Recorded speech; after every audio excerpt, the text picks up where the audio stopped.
እንኳን ደህና ቆየህልኝና ምክር እፈልጋለሁ አለች። እሺ ንገሪኝ። እና ምን መሰለኝ ከዚህም በፊት ብዙ ላይፍ ያሳለፍኩ ሰው ነኝ እና ህይወት ነበረኝ። ከዛ በአጋጣሚ አንድ ሰው መጥቶ ወደ ህይወቴ ገባ እና እንደማይጥለኝ እወድሻለሁ አግኝቼዋለሁ ይለኛል እና እኔም አመንኩት። መጀመሪያ የሰፈሬ ልጅ ነው፣ እንተዋወቃለን። ከዛ በፊት ህይወት ነበረኝ እና ያኛውን ህይወት ደግሞ ሳልፈልግ ስለገባሁበት በሰዎች ክፍያ ስለገባሁበት ያ ህይወት አልተሳካም እና ትቼ ወጣሁ። ከዛ በቃ እሱ ደግሞ ወደ አረብ ሀገር ከመጣሁ ከአመት ከ6-7 ወር ከሆነኝ በኋላ ከእሱ ጋር ተገናኘን በቲክቶክ ማለት ነው። ከዛ ማውራት ጀመርን። ያው እኔም ወደድኩት። ከዛ በቃ ያለፈውን ህይወቴን ስለሚያውቅ እና ሁሉንም ነገር ስለሚያውቅ ያን ነገር ትቼ እንደ አዲስ ከአንቺ ጋር እሆናለሁ ብሎ ለእኔ ብዙ ተስፋ ሰጥቶኝ እኔም አምኜው በቃ እሺ ብዬው አብረን ሆነ። ከዛ እያለን ብዙ ቻሌንጅ እንዲህ ነው ብዬ አልነግርህም፣ ግን በቃ የማይከፈሉ መስዋዕትነት ብዙ ነገር አድርጌለታለሁ። በከፋው ሰዓት በችግሩ ሰዓት እና ከጎኑ ቁሜ ነበር እና በሱ ምክንያት ቤተሰብ እኔን አሸሸኝ። ለሱ ስል ፋሚሊዎቼን ተውኩኝ። በቃ የምኖረው የምንቀሳቀሰው ሁላ እያንዳንዷን ነገር የማደርገው በሱ ትእዛዝ ስር ነው። እሱ ባለኝ ነው ምንም ነገር እና በቃ ተገዛውለት እያለን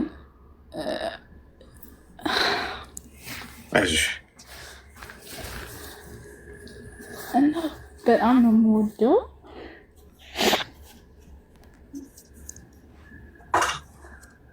እና ለሱ ብዬ ፋሚሊዎቼን ከተውኩ በኋላ ሰው ከህይወቴ ካስወጣው ብቻዬን ካስቀረኝ በኋላ ነው ከእኔ የሚፈልጋቸው ነገሮች ካገኘሁ በኋላ ከእኔ ጋር በቃ ያሰቃይ ማለት ይሰድበኛል።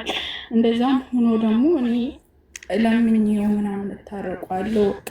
ምክንያቱም ያለሱ ሰው ስለሌለ ከአጠገቢ በቃ ያለሱ መኖር እንደማልችል አድርጎ ነው እንትን የቀረበኝ እና በጣም የሚያስብልኝ ይመስላል ምናምን ነገር። ከዛ አሁን መሀል መንገድ ላይ ጥሎኝ ሄደ። በአካል አትተዋወቁ? በአካል አግኝተሽው? በፊት አውቀዋለሁ። እሺ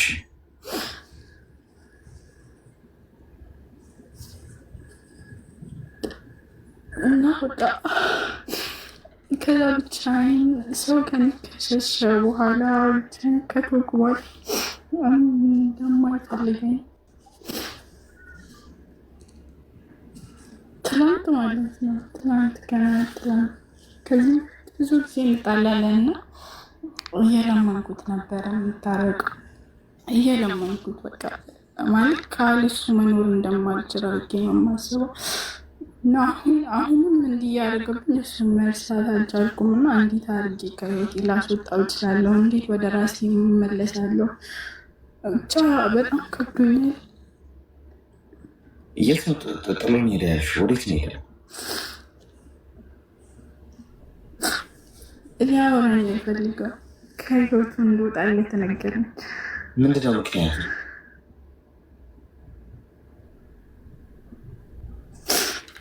በተልካሻ ምክንያት ነው። ዝም ብሎ ይጨቃጨቃል። በቃ ብቻ አላውቅም። እድሜሽ ምን ያህል? 21 አሁን ግንቦት ሲመጣ 21 በስንት ዓመትሽ ነው ከእሱ ጋር ፍቅር የጀመርሽው? ገና 1 ዓመት። እሺ ሚኒት አርግና አዳምጪኝ እስኪ። ትንሽ ሰናፍጭ ያለበት መርፌ ነው የምንወጋሽ፣ ሊያስነጥስሽ ይችላል ትንሽ አንደኛ ለወንድ እንደዚህ ማልቀስ የለብሽ። ለወንድ የሰው ልጅ በብዙ አይነት ፈተና ውስጥ ያልፋል፣ ብዙ መከራ ውስጥ ያልፋል። የሚያልቅሽበት ያለሽ ወንድ እንባሽ የሚገባው ወንድ አለ። አንዳንዴ እንባችን የሚፈስለት ጉዳይ የእውነት ያ ነገር ወርዝ ያደርጋል ወይ፣ እውነት የኔ እንባ የኔ ኤነርጂ ይገባዋል ወይ የሚለው ነገር ቆም ብለን ማሰብ አለብን። ማትፈለጊበት ቦታ ላይ ምን ትሰሪያለሽ? አይፈልግሽም፣ ይጨቃጭቅሻል። በአካል አታውቂው ማለት በአካል አይደለም እያወራሽ ያለሽ፣ በርቀት ፍቅር ነው በሶሻል ሚዲያ። አንቺን ቲክቶክ ላይ በጠበሰበት ኢነርጂ ሌላዋንም ይጠብሳል። ስለዚህ ራስሽን አክብሪ። ራስን ማክበር ማለት የማትፈለጊበት ጠረጴዛ ላይ አለመቀመጥ። ሆቴል ገብተሽ አስተናጋጁ የፈለገ ምርጥ ምግብ አቅርቦልሽ ግን ዲስሪስፔክት እያደረገሽ እያመናጨቀሽ ጥሩ ምግብ ቢያቀርብልሽ ምግቡን መብላት የለብሽ። የሆድ ጉዳይ አይደለም፣ የክብር ጉዳይ ነው የሚበልጠው። ገብቶሻል? ጾምሽን ብታድሽ ያልሻል፣ ክብርሽን አስጠብቀሽ። ስለዚህ እንደዚህ አይነቱ ሰው እንደዚህ ይበጣጠስብሽ የነበረ ሰው ራስሽን አክብረሽ ራስሽ ጠንካራ ሆነሽ ቆመሽ ወደፊት ሞቭ ስታረጊ ኮንፊደንስ ሲኖርሽ ራስሽ ስትንከባከቢ ጎበዝ ቆንጆ እንደሆንሽ ተፈላጊ እንደሆንሽ ስታሚ በራስ መተማመን በራስሽ ህይወት ውስጥ ደስተኛ ሳቂታ ስትሆኚ ይመጣል ደግሞ ይህኔ ቆንጆ ናፈቅሽኝ እኮ እኔ እኮ ያው እንትን ብዬ እኮ ነው ያው ስላልቻልኩ ምናምን ይቅር በይኝ ብሎ ደግሞ ይንፈራፍራል። ወዶሽ አይደለም። አቴንሽን ሲከሮች አሉ። በነገራችን አቴንሽን የሚፈልጉ በፍቅር ውስጥ ማለት ነው። ማለት እናንተ ፎሎ እንድታደርጓቸው የሚፈልጉ እናንተ ሁሌ ደዋይ፣ እናንተ ቴክስት አድራጊ ምናምን የተወዳጅነት ስሜት በቃ እሷማ ተከታይ ነች አንዴ ምናምን እየተማቴድ አይነት ነገር ብለው ልክ ትተሽ ለመሄድና ለመብረር ስታስቢ ብትሄድ ነው ብሎ እንደገና ወደኋላ መለስ ብሎ እጅሽን ይጎቱታል። ቆራጥ ስለሆነ መሆን ያለብሽ እንደዚህ አይነት ሰው አይሆንሽ። ድራማ ነው። ስለዚህ አየር ላይ ያለ ነገር ነው። አንቺ ተወዳጅ ጎበዝ ቆንጆ ሴት እንደሆንሽ እመኚ። በራስ መተማመን ማለት ሁሉ ነገር ነው። ናት በራስ መተማመን ያጣ ሁሉ ነገር ነው እንዳጣ ይቆጠራል። በራስ መተማመን ያለው ገንዘብ ባይኖረው ያገኛል፣ ዝና ባይኖረው ያገኛል፣ ምንም ነገር ባይኖረው እንዲኖረው ማድረግ ይችላል። ነገር ግን ሁሉ ነገር ኖሮሽ ግን በራስ መተማመን ከሌለሽ ያለሽን በሙሉ ግን ታጭዋለሽ፣ ቁልቁል ነው የምትወድቅ። ስለዚህ በበራስ መተማመን ተንቀሳቀሽ። እሱን ለመርሳትና ለመተው ማድረግ ያሉብሽን በጣም ወሳኝ ነጥብ ልንገርሽ። አንደኛ እሱ የሚያስታውሱሽን ነገሮች ከዙሪያሽ አጥፊ። ስልክ ቁጥርሽን፣ ያወራችሁትን ቮይስ ሜሴጅ፣ ስጦታ የሰጠሽ ነገር ካለ እሱ የሚያስታውሱሽን ነገሮች በሙሉ አጥፊ። ጠላትሽ እሱ ነው። እየሄድሽ ታየዋለሽ በየጊዜው ፕሮፋይል ቀይራ አልቀይራ እሱ ነው ቼክ የምታደርግ። የራስሽን ወቅተሽ ማለት ነው። ከቻት ስልክሽን ቀይሪ። ከዛ ሙሉ በሙሉ ትኩረትሽ 24 አወር ምን ላይ ነው መሆን ያለበት? የራስሽ ህይወት ላይ ቢዚ ሁኚ። ጭንቅላታችን ይኸውልሽ የባጤ ቁጡን የሚያወራውና የሚያስበው ስራ ሲፈታ። አሁን ከአንቺ ጋር ነው ቁጭ ብዬ እያወራሁ ያለሁት።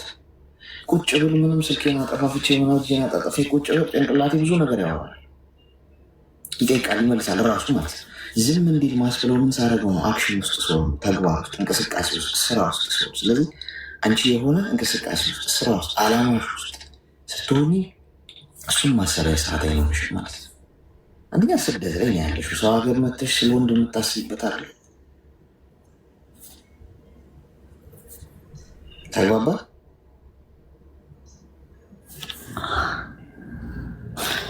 ግልጽ ነው። አመሰግናለሁ አሌክስ። በጣም ብዙ ነው። እንዳታለቅሽ ከዚህ በኋላ የምታለቅሽ እኮ የሆነ ሰው ሞቶብሽ እኮ ነው። እሺ እንዳታለቅሽ። መልካም ቀን። ወይ ፍቅር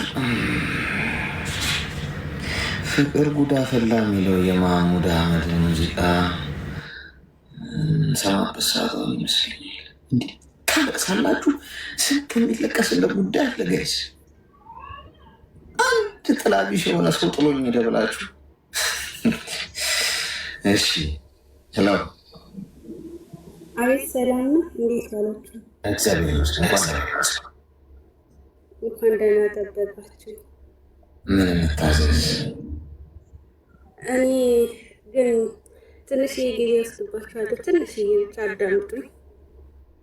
እሺ፣ እናዳምጥሻለን። ንገሪኝ።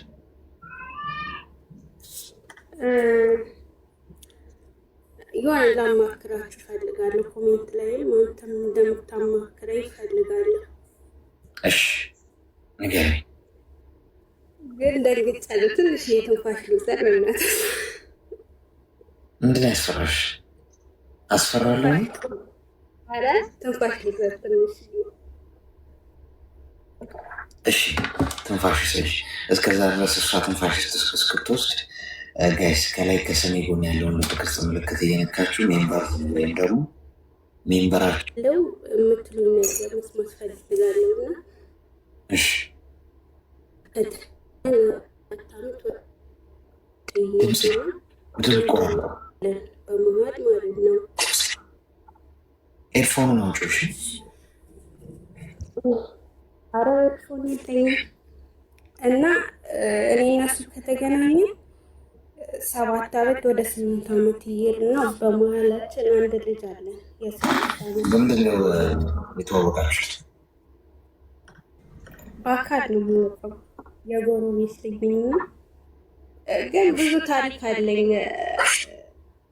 እኔ እና እሱ እንደ በአጋጣሚ አይደለም ተቸግሬ ወይ አፍቅሬ ምናምን ሳይሆን አጋጣሚ በቃ መሄጃ ስላሌለኝ ነው ወደ እሱ የተጠጋሁት እንጂ አፍቅሬ ምናምን አይደለም።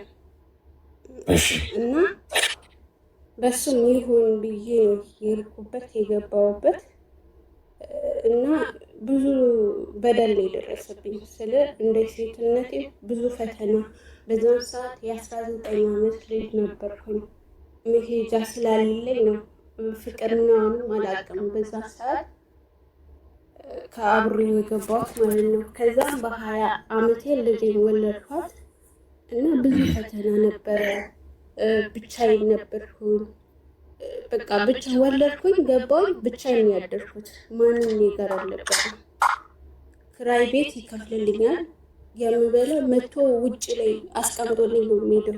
መቶም ቼክ የማያደርገኝ ነው እና እንደሱም ሆኖ ልጄን ለማሳደግ ብዬ ብዙ የሰውን በረንዳ ስር ተቀጥሬ ልጄን ተሸከሚያት በዝናብ በብርድ ምናምን አሳደግኳት። ግን እግዚአብሔር ይመስገን እኔ አላማርርም። ከኔ በታችን ብዙ ሰዎች ስላሉ አላማርርም በሱ ማለት ነው። እና እንደምን ልፋቀፋት ነው 4 ዓመት ሲኖራት በቃ እሷ ማርጋለች እና ልጅሽን ተቀብዬ ወደ አረብ ሀገር እንደምትሄጂ ምናምን ሲለኝ እኔም መውጣት ነበር። ብዙ ተርቤ እዚች ጋር ማይወራ ብዙ ፈተና አልፌ ነው እንትን ያልኩት። በዛን ሰዓት መውጣት ብቻ ነው የምፈልገው። ከዛ ወጣሁኝ መጣሁኝ። በዛ ሰዓት አይመጣም። ከመጣ በወር አንዴ ከመጣ ነው እንጂ አይመጣም። እና እንደዛ እንትን አልኩኝና መጣሁኝ።